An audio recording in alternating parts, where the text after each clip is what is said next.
সমস্যা হয়েছে বিভিন্ন সময় চিনি নিয়ে। লোকজন বলেছে চিনি চোর। এখন অনেক বাংলাদেশের লোক আছে, বড় বড় রাজনীতিবিদ, বড় বড় কথা বলেন, কিন্তু তাদের বাবা যারা এখন মন্ত্রী ছিলেন তারা এই রিলিফের চিনি চুরি করেছিলেন। তাদেরকে নাম হয়ে গেছে এরা চিনি চোর। আর এদের ছেলেদেরকে রাগ হলে এখন তারা যত বড় কথা বলা হয় এরা হলো চিনি চোরের ছেলে। আসসালামু আলাইকুম রহমতুল্লাহি ওয়া বারাকাতুহু। সম্মানিত দর্শক, বাজারে রীতিমতো আগুন লেগেছে। প্রতিটা মানুষ ভোক্তা পর্যায়ে যার যেটা প্রয়োজন কেনার জন্য যাচ্ছেন। প্রায় সব কিছুতেই দ্রব্যমূল্য এমন একটা পর্যায়ে চলে গেছে যেটি মানুষের সহ্যের যে সীমা সেই সীমা অতিক্রম করছে। চাল, ডাল, আটা, ময়দা, চিনি, লবণ ইত্যাদি যে সকল নিত্য প্রয়োজনীয় দ্রব্য সামগ্রী রয়েছে সবগুলোর দাম হু হু করে বাড়ছে। ভোজ্য তেলের দাম মারাত্মকভাবে বেড়ে গেছে। চুলায় যে আপনি গ্যাস রান্না করবেন সেই গ্যাসের মূল্য বৃদ্ধি হয়ে গেছে। 12 কেজির যে সিলিন্ডার 390 টাকা থেকে 400 টাকা বৃদ্ধি পেয়েছে। আর আপনারা জানেন যে সারা বাংলাদেশের বেশিরভাগ এলাকাতে সরকার নির্ধারিত যে মূল্য সেই মূল্যতে কোথাও গ্যাস বিক্রি হয় না। কোনো ক্ষেত্রে সরকারের মূল্য যদি 2000 টাকা হয়, কোথাও 300 টাকা বেশি নেয়, কোথাও 500 টাকা বেশি নেয়। আবার যখন ক্রাইসিস হয় তখন 1000 টাকা বেশি দিয়েও পাওয়া যায় না। এর আগে যখন গ্যাস সংকট হলো, এলপিজি গ্যাসের সংকট হলো, তখন 12 কেজির এক একটা সিলিন্ডার 3000 টাকা অ্যাডভান্স পেমেন্ট করেও মানুষ 6 দিন 7 দিন পর এই গ্যাস সিলিন্ডার পেয়েছে। সেই যে সেই ক্রাইসিসটা কিন্তু এখনও নিষ্পত্তি হয়নি। আর ওই সময়টাতে মানুষের যে ভয় ঢুকে গেছে, যারা ভোক্তা তাদের মধ্যে ভয় ঢুকে গেছে, আর যারা এই সিন্ডিকেট নিয়ে ব্যবসা করেছে তাদের মধ্যে যে লালসা, সেই লালসা আগামীতে যদি এই ধরনের কোনো একটা সংকট আবার দেখা দেয়, তাহলে গতবার যেটার দাম হয়েছিল 3000 টাকা 12 কেজি সিলিন্ডার, এবার সেটা হয়তো 5000 টাকা হয়ে যাবে। বড় বড় সচিব, সামরিক কর্মকর্তা, মন্ত্রী থেকে শুরু করে এমপি, ডাজ নট ম্যাটার, গ্যাসের দোকানে ভিক্ষুকের মতো তারা ঘোরাফেরা করেছে এই একটা সিলিন্ডারের জন্য। তো আমাদের দেশে যে সকল পণ্য রয়েছে, ভোগ্য পণ্য রয়েছে, গুঁড়ো দুধ থেকে ভালো দুধ, তারপরে তরল দুধ থেকে শুরু করে মশলা, মানে আমাদের যে ভ্যারাইটি, খাবারের যে ভ্যারাইটি, সেখানে অহরহ দাম বেড়ে যাচ্ছে। আবার একটু পরে সেই দাম এমনভাবে কমে যাচ্ছে, বিশেষ করে কৃষি পণ্য, যেগুলো তদারক করার মতো কোনো অবস্থা নেই। আলু, পেঁয়াজ, তরমুজ, এরপরে অন্য যে সকল সিজনাল ফ্রুটস রয়েছে যেমন আম। তো যখন এই পণ্যগুলোর ক্রাইসিস হয়, দেখা গেল যে মানুষ তখন একটা পেঁয়াজ কেনার জন্য, চাইনিজ একটা পেঁয়াজ কেনার জন্য ঘুরতে থাকে। আবার যখন এগুলো মাগনা হয়ে যায় তখন কৃষকরা মনের দুঃখে ক্ষোভে এগুলো সব নদীতে ফেলে দেয়। এখন এই যে আমরা রাজনীতি করি, আমাদের গাড়ি লাগবে, বাড়ি লাগবে, পদ লাগবে, পদবি লাগবে, মন্ত্রী হতে হবে, এমপি হতে হবে, আমাদের জুলাই সনদ লাগবে, আমাদের আওয়ামী লীগকে নিষিদ্ধ করতে হবে, আমাদেরকে সংসদে যেতে হবে, সংসদ থেকে বের হতে হবে, ইত্যাদি ইত্যাদি নানা রকম ঘটনা। যা কিছু আমরা করছি মনে হচ্ছে যে এগুলোই আমাদের জীবন এবং এগুলো দিয়েই জনগণ বেঁচে থাকবে। আপনার বাজারে কিছু থাকুক বা না থাকুক, আপনার হাতে একটা ফ্যামিলি কার্ড আছে। দেখলাম যে ফ্যামিলি কার্ডের লোভ দেখিয়ে এক মহিলাকে ধর্ষণ করা হয়েছে। এরকম আমাদের এই সমাজে রাজনীতিবিদরা মাঝে মধ্যে অনেক কাজ করেন, অনেক পরিকল্পনা দেন, তারপর অনেক বিষয়ে ব্যস্ততা দেখান এবং তারা মনে করেন যে এগুলোর মাধ্যমে জনগণের কল্যাণ। কিন্তু মানুষের যে ক্ষুধা লাগে, মানুষ যে তার শরীর ঢাকার জন্য একটু বস্ত্র বা কাপড় চায়, এটা আমাদের রাজনীতিবিদদের কয়জন মানুষ সেটা হৃদয় দিয়ে অনুধাবন করে। আমাদের দেশের অতীতকালে যদি ধরেন বড় বড় সমস্যাগুলো বিভিন্ন সময়টাতে হয়েছে, তার মধ্যে লবণের ক্রাইসিস এই যে আমাদের দেশে হয়েছে, এই জন্য লবণ চোর বহু মানুষ, যাদের রাজনীতিতে বড় বড় মানুষ যাদের উপাধি হয়ে গিয়েছিল এরা হলো লবণচোর, রিলিফের লবণচোর। তারপর সমস্যা হয়েছে বিভিন্ন সময় চিনি নিয়ে, লোকজন বলেছে চিনি চোর। এখন অনেক বাংলাদেশের লোক আছে বড় বড় রাজনীতিবিদ, বড় বড় কথা বলেন, কিন্তু তাদের বাবা যারা এখন মন্ত্রী ছিলেন তারা এই রিলিফের চিনি চুরি করেছিলেন, তাদেরকে নাম হয়ে গেছে এরা চিনি চোর। আর এদের ছেলেদেরকে রাগ হলে এখন তারা যত বড় কথা বলা হয় এরা হলো চিনি চোরের ছেলে, চিনি চোরের মেয়ে, এই ধরনের কথাবার্তা হচ্ছে। তা দেখুন প্রবলেমটা কোত্থেকে আসলো, চিনি থেকে, তারপরে লবণ থেকে। এরপর আর একটা সমস্যা অতীতকালে হয়েছে, এখন অবশ্য সেই সমস্যা হওয়ার সম্ভাবনা, সেটা হলো টিন চোর, রিলিফের টিন চুরি করে। তারপরে ইদানিংকালে এবং মানে যাকে বলে হয় গত 20 বছর যাবৎ ধরে যেটা হচ্ছে টিআর কাবিখা কাবিটা, দরিদ্র মানুষের জন্য সরকারের পক্ষ থেকে কতগুলো সুযোগ সুবিধা দেওয়া হয়, যেমন টিআর টেস্ট রিলিফ, কাবিখা কাজের বিনিময়ে খাদ্য আর কাজের বিনিময়ে টাকা, আর একটা রয়েছে 40 দিনের কর্মসূচি। তো এই সকল কর্মসূচি গরিব মানুষদেরকে বিপদের সময় যখন তাদের কাজ থাকে না তখন সরকারের পক্ষ থেকে একটা সাবসিডি দেওয়া হয়। রাজনীতিবিদরা এর একটা বিরাট অংশ মেরে খায়। একটি এলাকাতে ধরুন 40 দিনের কর্মসূচি বাবদ 10 কোটি টাকা গেল, পিআইও, টিএনও, এমপি এরা যদি অসৎ হয় এরা দেখা গেল সেই 5 কোটি টাকার 4 কোটি টাকাই মেরে দেয়, বাকিগুলো চেয়ারম্যানরা ভাগাভাগি করে ফেলে এবং কোনো কাজই হয় না। এই যে নির্মমতা, এই নির্মমতার কারণে জ্যামিতিক হারে আমাদের এই সমাজে অভাব বাড়ছে, অভিযোগ বাড়ছে এবং দারিদ্রতা বাড়ছে। দারিদ্রতা দূর করার জন্য অসংখ্য সরকারি প্রকল্প রয়েছে, কিন্তু কোনো অবস্থাতে আমরা সেই প্রকল্পগুলো বাস্তবায়িত হতে দেইনি, বরং প্রকল্পের সব কিছু খেয়ে নিজেরা প্রাসাদ বানানোর চেষ্টা করি। কিন্তু অবাক করার ব্যাপার হলো চোরের বাড়িতে কখনো দালান ওঠে না। বাস্তব দুটো ঘটনা বলি, যেমন ধরুন আওয়ামী লীগ জমানায় সবচেয়ে বড় চোর কে ছিল, আমি নাম বললাম না, আপনি বলেন তো বাংলাদেশের সবচেয়ে বড় চোর, বড় ডাকাত, বড় বদমাশ, সবচেয়ে শেখ হাসিনা একদম নাম্বার 1 কে ছিল, বা দুইজনের নাম বলেন কারা ছিল। আচ্ছা, এখন এই দুইজন লোক আওয়ামী লীগের 17 বছরের সময়টিতে তারা সবচেয়ে অভিজাত, সবচেয়ে আরামদায়ক, সবচেয়ে যেটাকে বলা হয় বিলাসবহুল বাড়ি তারা তৈরি করেছিল। সেই বাড়িতে তারা কিন্তু বসবাস করতে পারেনি।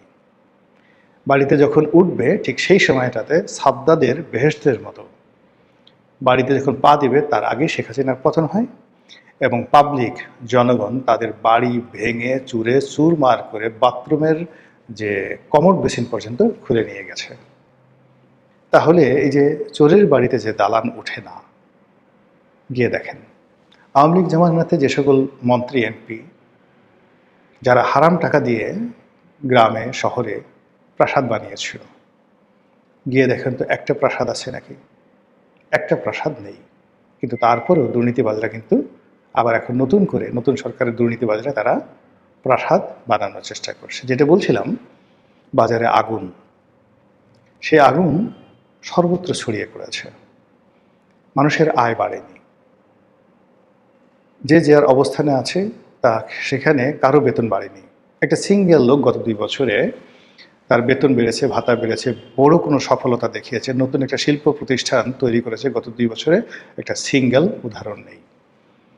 আর যদি আপনি বিপরীত তথ্য নেন, হাজার হাজার দোকান, শত শত নয় হাজার হাজার শিল্প কলকারখানা বন্ধ হয়ে গেছে, লক্ষ লক্ষ মানুষ একেবারে কর্পোরেট লেভেলে চাকরি হারিয়েছে 20 লাখ মানুষ, আর এদিক ওদিক মিলিয়ে 50 লাখ মানুষ গত 2 বছরে চাকরি হারিয়েছে।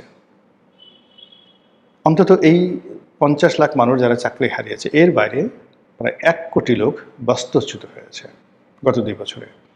শহরে ছিল, সব কিছু হারিয়ে গ্রামে চলে গেছে, আর জীবনে কিছু করবে না, গ্রামে চলে গেছে। আবার গ্রামের সব কিছু হারিয়ে শহরে এসে ছিন্নমূল হয়ে গেছে, এরকম লোকের সংখ্যা 1 কোটি। এখন এই 1 কোটি মানুষের কাছে আপনি গিয়ে যদি বলেন যে ইলিশ মাছ কেমন, শেখ হাসিনা যখন পতন হলো তখন নর্মাল 1 কেজি ওজনের ইলিশ মাছের দাম ছিল 1200 টাকা কেজি। অর্থাৎ 2024 সনের জুন জুলাই মাসে ইলিশ মাছের দাম ছিল 1 কেজি সোয়া কেজি ওজনের ইলিশ মাছ ছিল 1200 টাকা কেজি, 1.5 কেজি ওজনের ইলিশ মাছের দাম ছিল 15 থেকে 1600 টাকা কেজি। এখন গিয়ে দেখেন তো কত দাম হয়েছে। গরুর মাংসের দাম ছিল 600 টাকা কেজি শেখ হাসিনার জমানাতে। এখন গিয়ে দেখেন তো গরুর মাংসের দাম কেজি কত করে, 850 না 900। খাসির মাংসের অবস্থা কি, দেশি মুরগির অবস্থা কি, ফার্মের মুরগির অবস্থা কি, সয়াবিন তেলের অবস্থা কি, চালের অবস্থা কি, মোটা চাল, চিকন চাল, বার্লাম চাল, বাসমতি চাল, তারপর পোলাওয়ের চাল, গিয়ে দেখেন তো এই 2 বছরের মধ্যে কি পরিমাণ বৃদ্ধি পেয়েছে। খুব বেশি সচ্ছল যারা, ঢাকা শহরে 20-25টি বাড়ি আছে, ফিক্সড ইনকাম আছে, ভাড়া আছে, এরকম কতজন লোক আছে বাংলাদেশে, তাদের কাছে এটা কোনো সমস্যা নয়। কিন্তু যারা ভাড়া থাকেন, যারা ব্যবসা বাণিজ্য করেন, যারা চাকরি করেন, এরকম লোকের সংখ্যা কত, প্রায় 5 কোটি। এই 5 কোটি মানুষের জীবন তছনছ হয়ে গেছে। এমনকি গ্রামের যারা প্রান্তিক কৃষক, তার ডিজেল লাগে, তার লবণ লাগে, হালকা একটু চিনি লাগে, একটু চা খেতে ইচ্ছে করে, দুধ ঠুধ বাদ দেন, কিন্তু লবণ লাগে, সেখানে তো পারছে না। কটা যে মোটা চালের ভাত খাবে সেই জিনিসগুলো পাচ্ছে না। ফলে পুরো দেশের মধ্যে সাধারণ মানুষের মধ্যে ফ্রাস্ট্রেশন ছড়িয়ে পড়েছে। আপনি রাস্তাঘাটে কোনো মানুষের মুখে হাসি দেখতে পাবেন না। আজ থেকে 3 বছর আগে, 4 বছর আগে একটা রিক্সাওয়ালার ভীষণ রকম দাপট ছিল। ও বহু রিক্সাওয়ালাকে আমি দেখেছি। জাস্ট যেদিন শেখ হাসিনার পতন হলো, সেই আগস্ট মাসের যেই তারিখটিতে তার পতন হলো, 5ই আগস্ট, ওই দিন মুষলধারে বৃষ্টি হচ্ছিল সকাল 9টা থেকে। আমি বের হলাম, পুরো মহল্লায় ছাতি নিয়ে বের হলাম বৃষ্টিতে। একটা রিক্সা নেই, একটা রিক্সা দিদার শেষে ঘুমিয়ে আছে ওই বৃষ্টির মধ্যে, প্রচণ্ড বৃষ্টি, পর্দাটা নিয়ে। আমি তাকে খুব অনুনয় করলাম, বিনিময় করলাম, সে রাজি হলো না।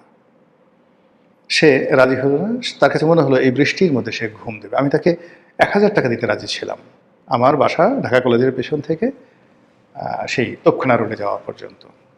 তখন আমি জানি না, তখন কারফিউ চলছিল, কি যে একটা অবস্থা সেটা ভিন্ন। কিন্তু সেই 1000 টাকার লোভ বাদ দিয়ে সে ওই বৃষ্টির মধ্যে, ঝুমঝুম বৃষ্টির মধ্যে ঘুমটিকেই গুরুত্বপূর্ণ মনে করেছিল। এর কারণ হলো তার টাকার দরকার ছিল না।